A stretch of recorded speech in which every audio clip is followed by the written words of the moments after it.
So I have some oil in the pot, and I'm just gonna add a little bit of curry and burn it for about a minute. Then I'm gonna add it to the curry chicken, because it kind of look a little whiter than I wanted it to look. I want it to really look like curry chicken, but I always burn the curry. Oh, and you know what too that I did add to the mix? I did add some ginger to the mix. I added some ginger because sometimes the curry can really affect the stomach. So I added some ginger, and when we seasoned it earlier, and I should have mentioned that before.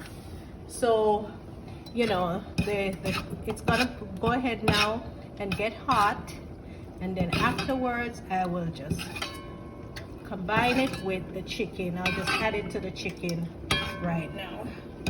Just give it about a minute. It should be ready, and then I'll add it. But I like to stir, you know.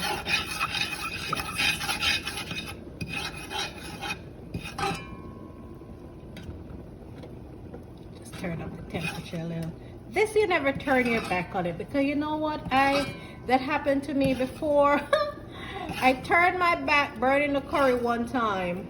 I think I had a phone call, and the next thing I smelled, whew, it was terrible.